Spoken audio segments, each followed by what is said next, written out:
I love my life. Oh, I love it. I love my life. Whew, I've created... It sort of shows, really, doesn't it? Oh. Yeah. Oh, I've created some really, really awesome things. I teach at an elementary school, and I love my job. Man, I love my job.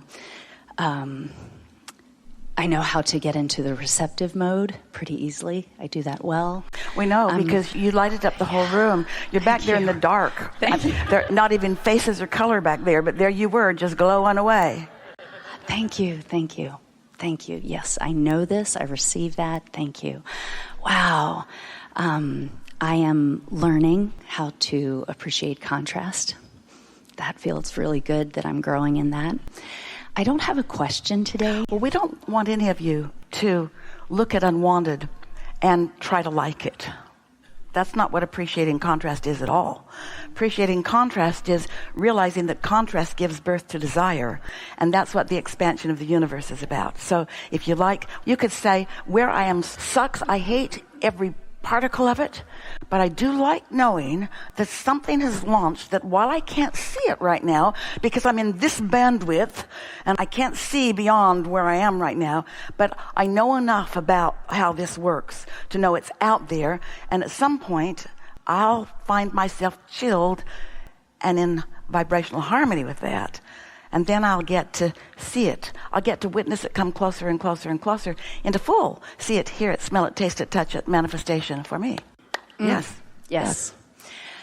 I don't have a question. I just want to hear from Source about co-creating with young ones, with young people, with children.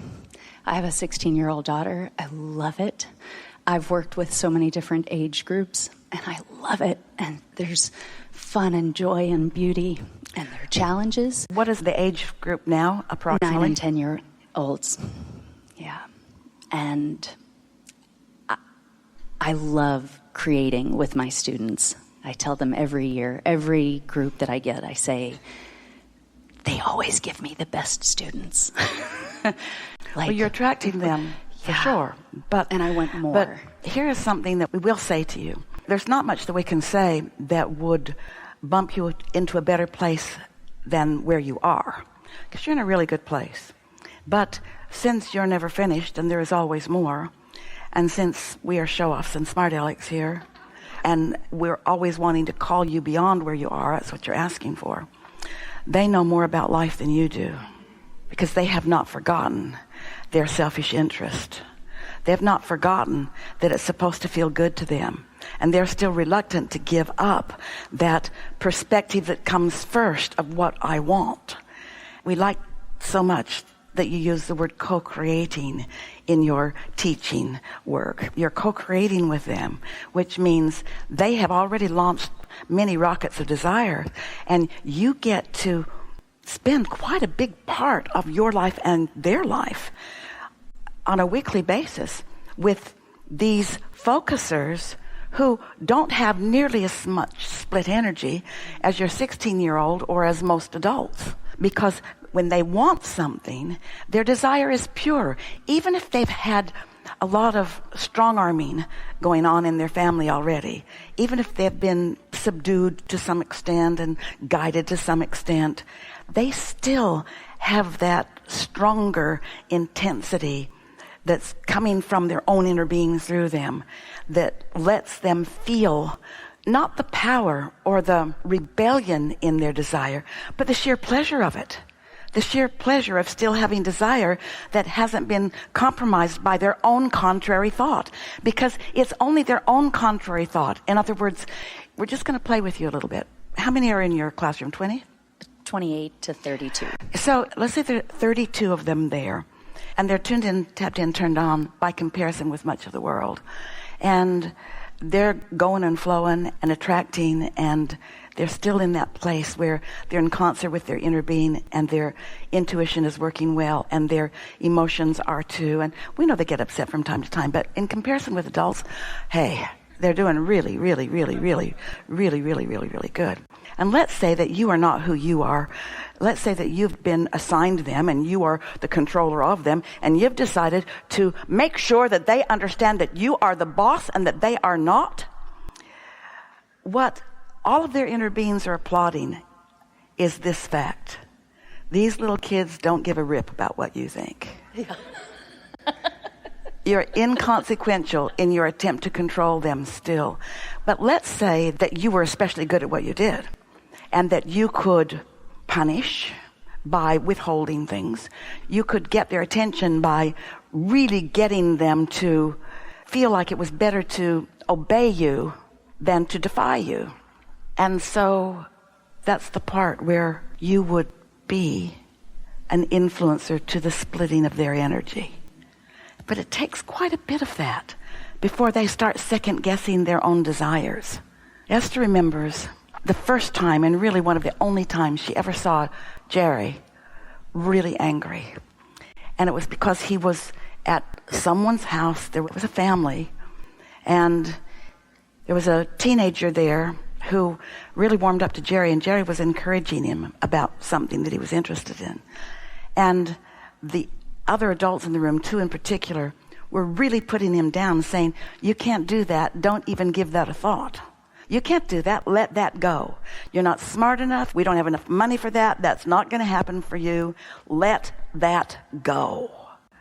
And Jerry came away from that feeling worse than he'd felt in a long, long time.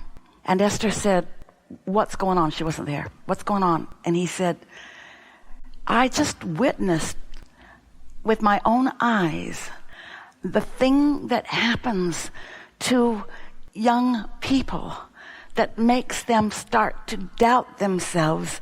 And once it becomes their belief, once it becomes their contradiction of energy, he wasn't talking about the law of attraction in those days. We had not yet met. He wasn't talking about split energy in those days. He just knew that it was putting the fire out, that it was not normal, and it bothered him so much at how rampant that is. So here you are, a teacher that gets to be with these kids that still know their own power to some extent. And you don't have to teach them to be rebels or inconsiderate or impolite. You can help them thrive and prosper as they understand that there is a path of least resistance.